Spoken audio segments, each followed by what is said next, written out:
Ka'ahumanu, a servi comme reine consort, puis comme régente du royaume d'Hawaï, un rôle dans lequel elle a exercé une influence et une autorité profonde. En tant qu'épouse préférée du roi Kamehameha Ier, elle était non seulement sa confidente la plus proche, mais aussi sa partenaire politique la plus puissante. Son influence a perduré bien au-delà de son règne, puisqu'elle a continué à gouverner aux côtés des 2 premiers successeurs de son mari, agissant comme co-dirigeante du pays et façonnant l'avenir du royaume d'Hawaï, un pilier du gouvernement de son époux. Ka'ahumanu était également la mère adoptive du roi Kamehameha II, une relation qui lui a assuré la position de régente. À ce titre, elle partageait le pouvoir exécutif avec le roi, guidant le royaume à travers une période de transformation de son histoire. En l'an 1820, elle a permis l'arrivée des premiers missionnaires chrétiens sur les îles. En moins de 5 ans, elle a elle-même embrassé le christianisme, prenant le nom anglais d'Élisabeth, un geste symbolique qui a inspiré de nombreux Hawaïens à suivre son exemple et à se faire baptiser dans la foi. Ka'ahumanu a également joué un rôle clé dans la diplomatie étrangère. En l'an 1826, elle a aidé à négocier le premier traité entre le royaume d'Hawaï et les États-Unis sous la présidence de John Quincy Adams, un événement qui a marqué le début des relations internationales officielles pour le jeune royaume. Voici son histoire. Ka'ahumanu est né le 17 mars de l'an 1768, dans une grotte sur l'île de Maui, une naissance considérée comme sacrée et symbolique dans la tradition hawaïenne. Elle venait d'une lignée noble, son père était un puissant grand chef et une figure clé dans l'ascension de Kamehameha Ier au pouvoir, tandis que sa mère était la fille d'un ancien roi de Maui, liant ainsi Ka'ahumanu par le sang à de nombreuses lignées royales de l'île. Reconnaissant sa noble ascendance et son potentiel politique, son père arrangea son mariage avec Kamehameha alors qu'elle n'avait que 13 ans. Bien que Kamehameha ait ensuite pris de nombreuses épouses, Ka'ahumanu devint rapidement sa préférée et l'une de ses conseillères les plus fiables. Pendant les campagnes militaires de Kamehameha pour unifier les îles hawaïennes, Ka'ahumanu resta fermement à ses côtés, lui offrant des conseils et un soutien indéfectible. Son influence fut profonde, non seulement en tant que compagne, mais aussi comme voie d'encouragement et de clairvoyance politique tout au long de l'ascension de son mari vers la royauté. Malgré sa position privilégiée dans la vie de Kamehameha, Ka'ahumanu n'était pas son épouse de plus haut rang. Cette distinction revenait à Keopuolani, dont la lignée royale était considérée comme la plus sacrée. Après que le roi Kamehameha le Grand ait réussi à unifier les îles hawaïennes et soit finalement décédé, Ka'ahumanu fit une annonce audacieuse et historique. Le défunt roi avait souhaité qu'elle partage le gouvernement du royaume d'Hawaï, aux côtés de son fils de 22 ans, Kamehameha II.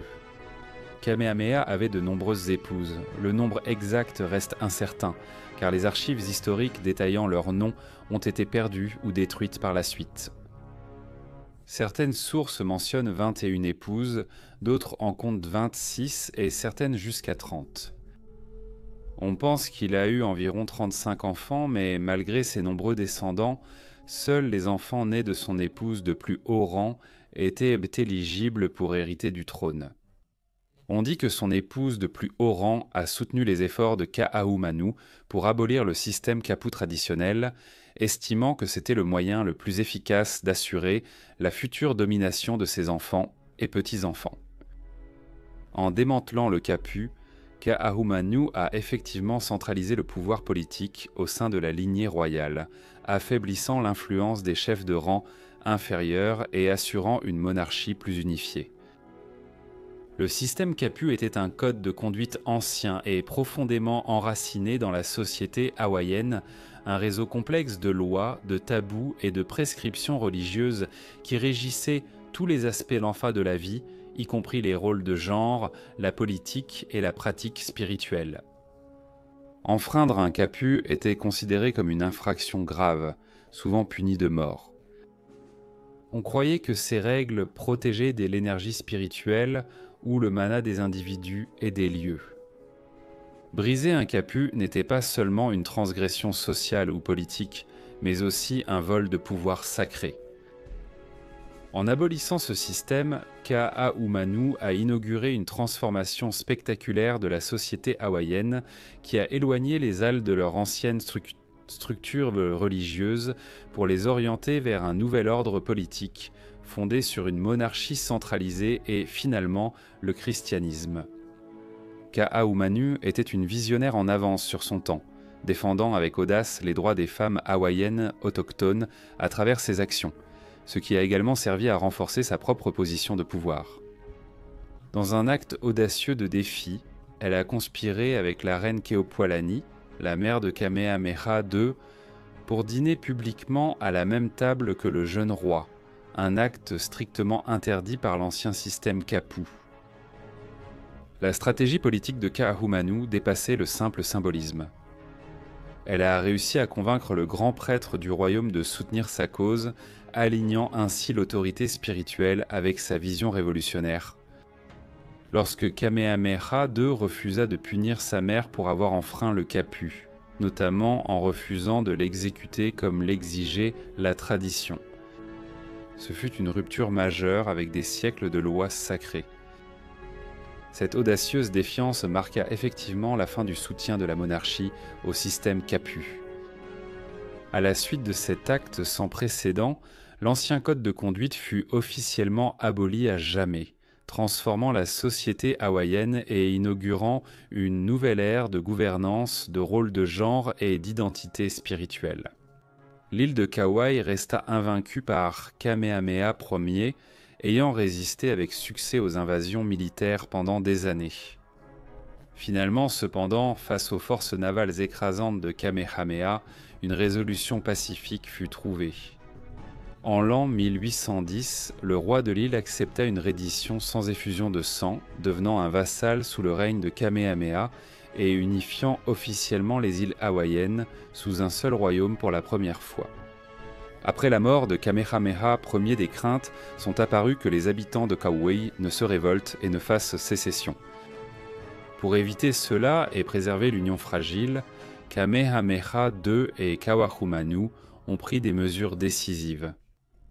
Le 9 octobre de l'année 1821, ils ont fait arrêter et enlever le roi de l'île, et Ka'ahumanu l'a épousé, apparemment contre la volonté du roi, dans une manœuvre stratégique visant à renforcer l'unité politique et prévenir les troubles.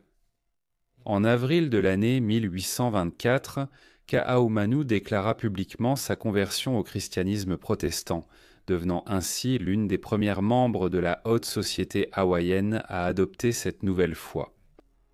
Elle exhorta son peuple à suivre son exemple. La même année, elle introduisit le premier système de loi codifié d'Hawaï, inspiré par les principes chrétiens et fondé sur le cadre moral des 10 commandements.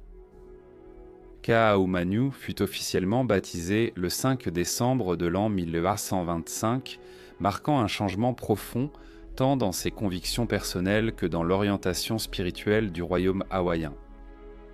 En l'an 1832, elle se rendit à Maui où elle assista à des offices religieux dirigés par le missionnaire Jonathan Smith Green, affirmant ainsi davantage son engagement envers la foi chrétienne. En tant que régente d'Hawaï après la mort de son mari, le roi Kamehameha Ier, Ka'ahumanu utilisa son autorité pour mettre en œuvre des politiques chrétiennes à travers les îles. Parmi celles-ci figurait l'interdiction controversée de la danse traditionnelle hawaïenne, le hula en l'an 1830, car elle considérait cela comme incompatible avec la modestie chrétienne. Après sa mort en l'an 1832, le roi Kamehameha III défia discrètement l'interdiction. Cependant, ce n'est que sous le règne du roi Kalakaua en l'an 1886 que le hula fut à nouveau célébré publiquement, symbolisant la renaissance culturelle et la force durable de l'identité hawaïenne. En l'an 1826, Ka'ahumanu et le roi Kamehameha III ont réussi à négocier le premier traité officiel entre le royaume d'Hawaï et les États-Unis, sous la présidence de John Quincy Adams. Cet accord traitait des dettes impayées des autochtones hawaïens envers les commerçants américains, dettes dont le gouvernement hawaïen a assumé la responsabilité.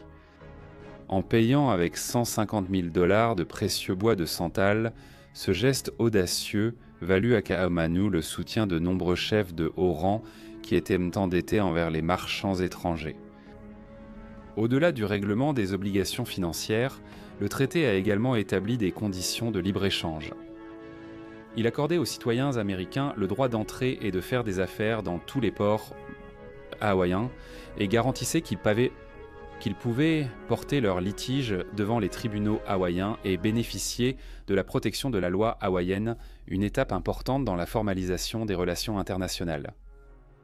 En 1827, après une tournée dans les îles sous le vent, la santé de Ka'ahumanu se détériora.